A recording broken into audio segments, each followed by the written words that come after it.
El universo mecánico y más allá. Campos vectoriales e hidrodinámica.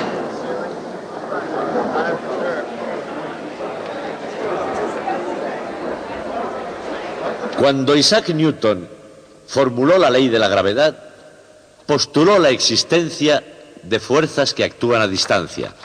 El Sol podía ejercer una fuerza directamente sobre la Tierra, aun estando separados por una enorme distancia y sin nada entre ambos. Y esa fue una idea que no satisfizo absolutamente a nadie. Incluso al más ferviente admirador de Isaac Newton, que era el propio Newton, le resultaba molesta. Después, en el siglo XIX, Michael Faraday imaginó sus líneas de fuerza. En la siguiente generación, Maxwell transformó esa idea en la de campo de fuerza y todo el mundo contento. A primera vista, es difícil de ver qué es lo que había cambiado. Las masas y las cargas seguían ejerciendo fuerzas entre sí, las mismas fuerzas, sin nada entre ellas. Y sin embargo, la idea del campo de fuerzas parecía hacer que todo fuera diferente en el mundo. ¿Por qué? La respuesta es porque el campo tenía una realidad objetiva, tenía propiedades que se podían predecir, calcular, manipular, imaginar. El campo existía y se convirtió en un tema realmente apropiado para la investigación científica. Por ejemplo, sabemos que si el campo sufre una perturbación, ésta se propaga a la velocidad de la luz. La velocidad era inherente a las propias leyes de la fuerza. Retrospectivamente sabemos que ese fue el primer gran triunfo de la teoría de campos. Y así iremos estudiando las propiedades de esos campos. Pero el estudio de las propiedades de los campos no comenzó con la electricidad y el magnetismo. Empezó enteramente en otra ciencia, la ciencia de la hidrodinámica, la de la corriente de agua. Hoy vamos a estudiar las propiedades de todos esos campos, los campos eléctricos, los campos magnéticos y los campos de la corriente de agua.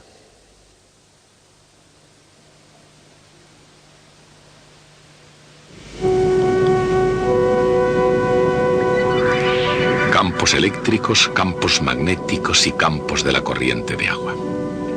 Desde la creación del universo, o en términos científicos, desde el Big Bang, la naturaleza y todo lo que hay en ella ha acompañado a la corriente. Por ahí fuera, los campos magnéticos fluyen por inexplorados océanos del espacio exterior. Los campos eléctricos ensamblan las moléculas y los átomos formando la materia que compone el universo. Y más cerca del puerto que nos es familiar, en esa cadena de islas planetarias conocida como Sistema Solar, el magnetismo y la electricidad también dejan sentir su presencia. Pero aquí abajo, en el tercer planeta, contando a partir del Sol, hay algunas diferencias y algunas relaciones entre ellos. Una de esas diferencias es que, según es de todos conocido, solamente aquí en el planeta Tierra hay agua líquida. La segunda diferencia, la vida tomó parte en el fondo del mar y los lazos entre toda vida y todo agua permanecen intactos. Durante el transcurso de la evolución, alguna vida cambió, pensó que había cosas mejores que hacer sobre la Tierra y se arrastró del mar a la Tierra. Pero a pesar de la forma o función, del destino o la dirección, todos los seres vivos mantienen ese vínculo con el agua de donde procedían.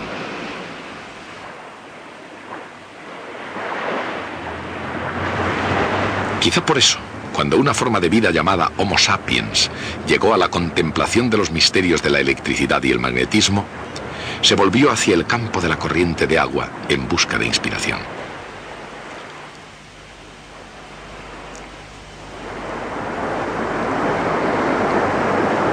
Mientras que puede parecer más difícil hacer encajar los flujos eléctrico y magnético en el ritmo de una corriente de agua, los campos de los tres tienen mucho en común. E incluso en el campo de la corriente de agua puede haber mucho más de lo que se ve a primera vista.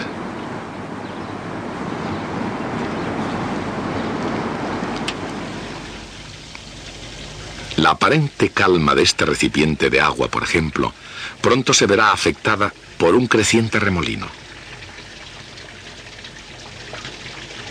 Un poco de tinta añadida al agua permite ver la estructura en remolinos de la corriente alrededor del vórtice.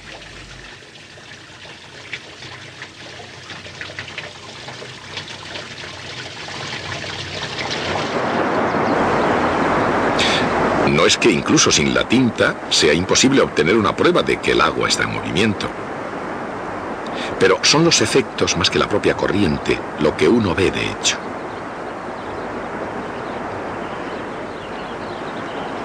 En el curso natural de los acontecimientos, las burbujas de aire, las hojas y las ramas pequeñas y sobre todo la forma agitada de la superficie revelan el movimiento del agua. Pero si miramos nuestro asunto con más profundidad, emerge algo muy interesante. Puede parecer un pequeño punto al principio, pero cuando se llega a los campos de agua e igualmente de electricidad y de magnetismo, resulta ser la pura verdad.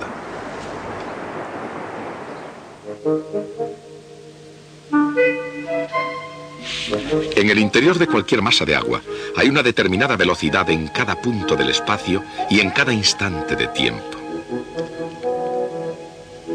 Y como la velocidad es una magnitud vectorial, se concluye que la corriente de agua, sin importar hacia dónde fluya, puede ser representada por un conjunto de vectores formando una cierta configuración.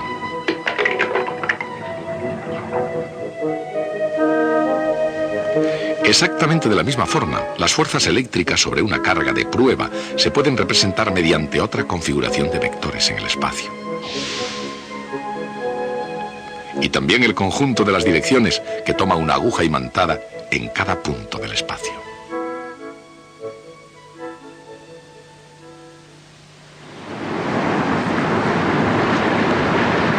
Por supuesto que en la vida real es imposible ver los campos eléctricos y magnéticos. Sin embargo, al observar sus efectos es posible estudiar sus formas y descubrir que, como en el caso del agua, los campos eléctricos y magnéticos son campos vectoriales.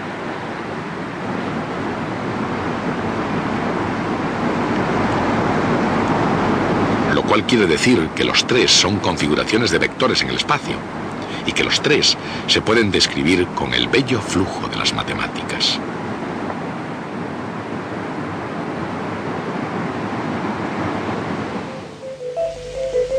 Todos los campos vectoriales obedecen a ecuaciones que describen sus formas. El flujo eléctrico a través de cualquier superficie cerrada es proporcional a la carga eléctrica neta en su interior. Pero el flujo magnético a través de cualquier superficie cerrada es siempre igual a cero.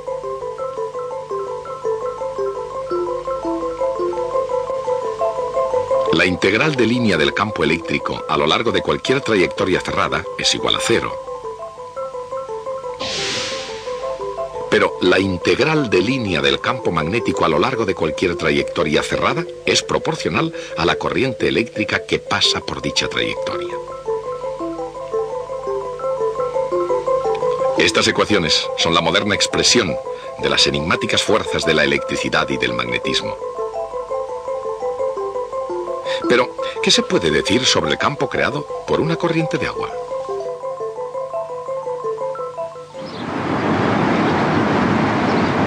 Consideremos, por ejemplo, este veloz arroyo de montaña. La corriente es rápida e incluso turbulenta en algunos sitios. Pero a pesar de todo el ruido y la furia, este es un modesto arroyo dentro del gran sistema de las cosas, un pequeño afluente de la gran red de ríos y saltos de agua de la Tierra.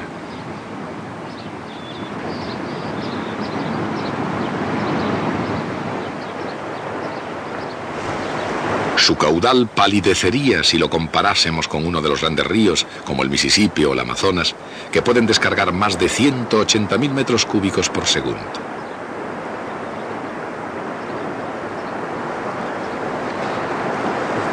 Pero la longitud y el volumen del agua suministrada no son los únicos factores en la corriente del agua.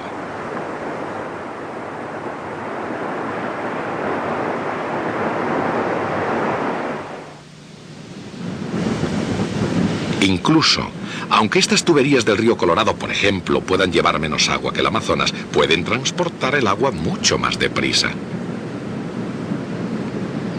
La diferencia entre esas dos ideas, la cantidad total de líquido respecto a la velocidad en un punto, se expresa mejor con el concepto de flujo. La palabra latina flujo significa fluir del agua y en el lenguaje de las matemáticas funciona del modo siguiente. Flujo es la cantidad total de agua que pasa por un elemento de área en una cantidad de tiempo dada. En un tiempo t es toda el agua contenida en una caja de longitud vt, sección A, y volumen vta. De ese modo, el flujo o ritmo a que fluye es igual a la velocidad v por el área A. No obstante, si el elemento de área se inclina con respecto a la dirección de la corriente, pasa menos agua a través de él. Así pues, el flujo depende del ángulo entre el campo de corriente y el elemento de área. Si definimos un vector área perpendicular a su plano, el flujo se expresa convenientemente mediante el producto escalar. La misma idea se aplica también a otros campos. Por ejemplo, el flujo de un campo eléctrico se halla sumando o integrando el producto escalar del campo por el área a través de la que pasa.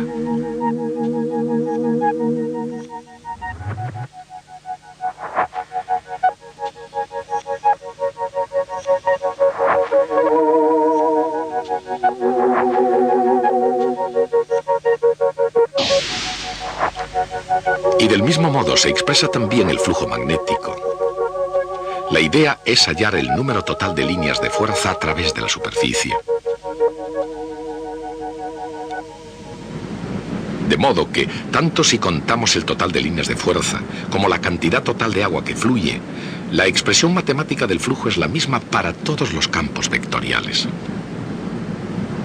Pero cuando consideramos el flujo que sale de una superficie cerrada, no todos los campos se crean de igual manera. Imaginemos una superficie que encierre por completo un cierto volumen en el interior de una masa de agua. Independientemente del campo de la corriente, cualquiera que sea la cantidad de agua que sale, esa misma cantidad deberá entrar al mismo tiempo. Y ese es el único modo posible, de forma que en el interior el agua ni se cree ni se destruya. Así, en el agua, el flujo saliente de una superficie cerrada es siempre cero.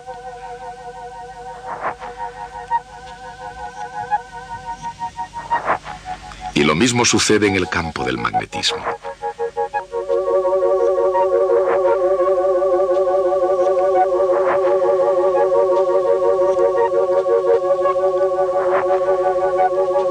El flujo magnético neto que sale de cualquier superficie cerrada es siempre igual a cero.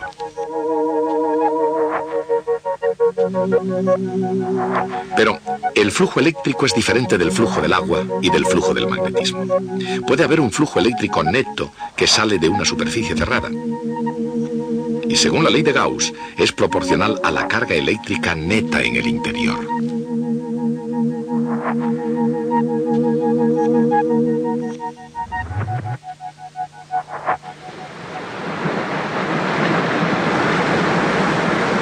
El flujo que sale de una superficie cerrada expresa una diferencia esencial entre los campos vectoriales.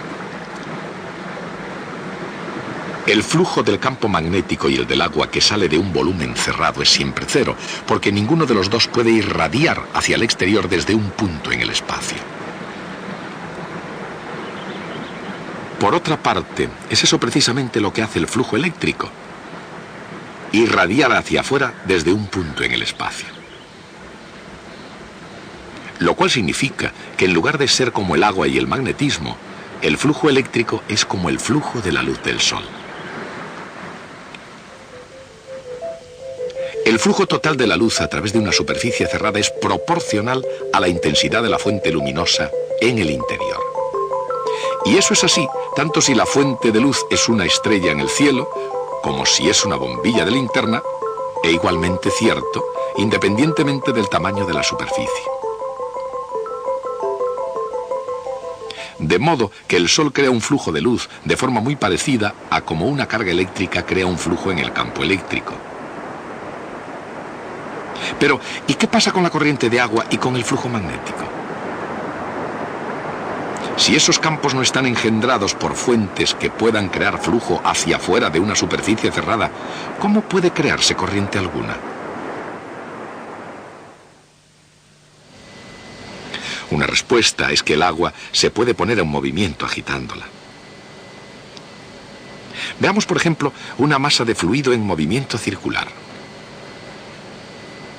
Su flujo, hecho visible mediante unas partículas de aluminio, comienza en las paredes y avanza hacia el interior. Con el tiempo, todo ese movimiento va formando como una estructura rígida, con el fluido en rotación, como si se hubiera congelado formando un cuerpo sólido. Esa es una manera de poner las cosas en movimiento. Pero hay otra. Cuando alguien quita el tapón, todo se pone en movimiento. Y más pronto o más tarde se desarrolla una nueva configuración que recibe el nombre de torbellino a flujo de vórtice.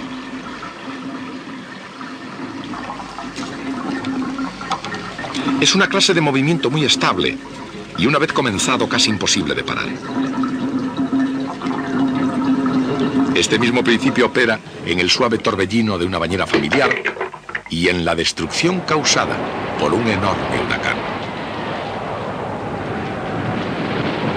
Y ocurre porque incluso antes de que comience la tormenta, la masa de aire tiene una clase especial de movimiento llamada circulación.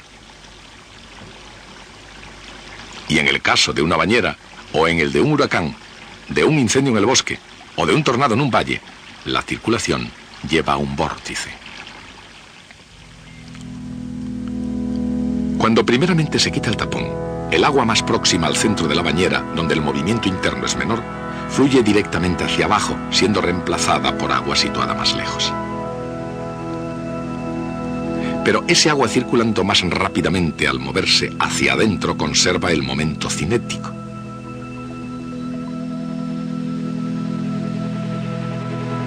La masa, multiplicada por la distancia al centro y por la velocidad, se conserva para cada partícula de agua.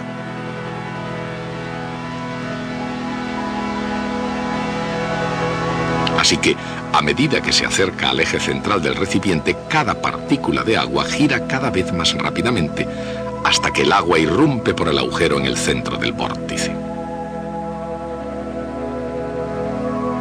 Como cada partícula de agua conserva el momento cinético cuando gira hacia adentro, hacia el vórtice, la configuración básica es un conjunto de circunferencias de velocidad constante proporcional a 1 partido por r, siendo r la distancia al centro del vórtice o sumidero en la corriente de líquido. El momento cinético explica la notable estabilidad en el movimiento de vórtice y el campo vectorial tiene la misma forma que el campo magnético creado por un hilo conductor.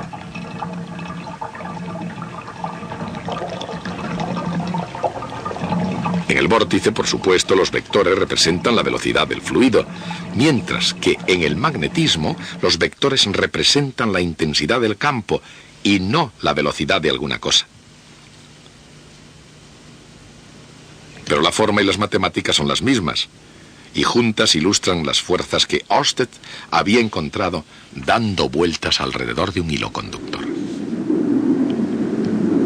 Aunque ese descubrimiento provocó una tormenta intelectual en la comunidad científica, nadie se dio cuenta de hecho de que tomó esa forma, pero eso fue lo que hizo, y la nueva ciencia del magnetismo giró alrededor precisamente de ese hecho. Y como el campo de un fluido en movimiento tiene la misma forma que el campo magnético, no debería sorprender a nadie que su descripción matemática tuviese también la misma forma. La integral de línea del campo de velocidades del agua se llama circulación. Como el agua se mueve aproximadamente en círculos con una velocidad inversamente proporcional a la distancia al centro, la circulación alrededor del centro de un vórtice no depende de la distancia del mismo. Es una constante proporcional a la intensidad del vórtice. De la misma manera, la integral de línea de un campo magnético es proporcional a la intensidad de corriente eléctrica que crea el campo. Matemáticamente hablando, el vórtice es el origen del movimiento del fluido, exactamente en el mismo sentido en que la corriente eléctrica es el origen de los campos magnéticos. Y así como una corriente eléctrica puede formar un lazo cerrado, un centro de vórtice forma un lazo que recibe el nombre de anillo del vórtice. El campo de uno de esos anillos es el mismo que el campo magnético creado por una espira o lazo de corriente. Los anillos de vórtice, como todos los vórtices, son estructuras asombrosamente estables. Cualquier campo vectorial, tanto eléctrico, magnético o de la corriente de agua, se puede describir con solo dos magnitudes: su integral de línea y su flujo. Así, para cualquier tipo de campo vectorial, se pueden hacer las mismas preguntas. La primera, si puede tener circulación, y la segunda, si puede fluir radialmente hacia o desde un punto. Para los campos magnéticos y eléctricos que son constantes en el tiempo, las respuestas son sencillas. Los campos magnéticos tienen circulación, pero nunca convergen a un punto. Por otra parte, los campos eléctricos irradian desde una carga puntual, pero nunca tienen circulación. Esas son las naturalezas fundamentales de los campos estacionarios eléctricos y magnéticos. Sea de una manera o de otra, es relativamente fácil observar en muchos paisajes la circulación y el fluir del agua. Sin embargo, el fluir de los campos eléctrico y magnético es totalmente otra cosa. Aunque sean igualmente reales, son más difíciles de captar.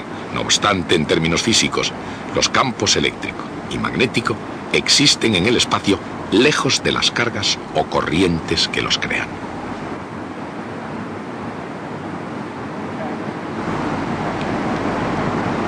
Y los tres campos vectoriales tienen algo más que la misma forma y figura. Tienen también energía. Por ejemplo, en un campo eléctrico como el de un condensador, la energía puede provenir de una batería que haga el trabajo de mover cargas contra la fuerza de sus mutuas atracciones y repulsiones.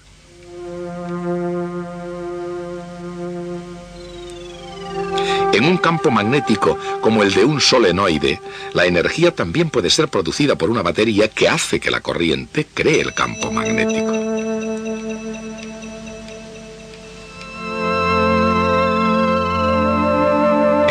En el caso de un fluido, el trabajo se realiza al poner el fluido en movimiento, y en ese movimiento del fluido es donde reside la energía. La energía es de naturaleza cinética, un medio de mv al cuadrado para cada partícula de materia que se mueve. Como el fluido es continuo, es mejor expresar su energía por unidad de volumen, como un medio de la masa por unidad de volumen, o densidad, multiplicado por la velocidad al cuadrado. Pero en todo caso, la energía reside en cada punto del espacio proporcional al cuadrado de la velocidad de ese punto. Y por esa misma razón, la densidad de energía en un campo eléctrico es proporcional a E al cuadrado en cada punto. En un campo magnético es proporcional a B al cuadrado en cada punto. Tanto si es magnético como eléctrico o un líquido en movimiento, la energía por unidad de volumen almacenado en cada uno de esos campos vectoriales es proporcional al cuadrado del campo en cada punto del espacio.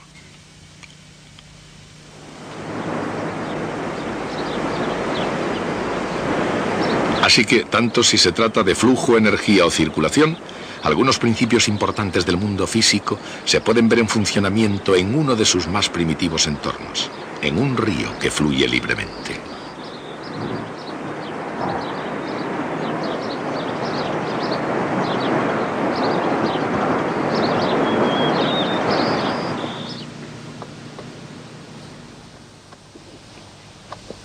Piense lo que piensan, que hay demasiadas velitas para que sea mi cumpleaños. Pero ahora voy a apagar algunas de ellas, y lo voy a hacer de una forma difícil. Las apagaré utilizando anillos de vórtice, en todo el camino desde allí. Esas olorosas sustancias que yo he puesto dentro de esta lata producen humo, como pueden ver, y harán que los anillos de vórtice se conviertan en anillos de humo, que tienen estructuras muy estables y durarán lo suficiente como para llegar hasta allí y apagar las velas cuando yo dé un ligero golpe en esta membrana. ¿De acuerdo? ¿Cuántos de ustedes piensan que puedo apagar las velas de este modo? Muy bien, pueden irse. Los demás que se queden a observar lo que hago. Atentos, observen.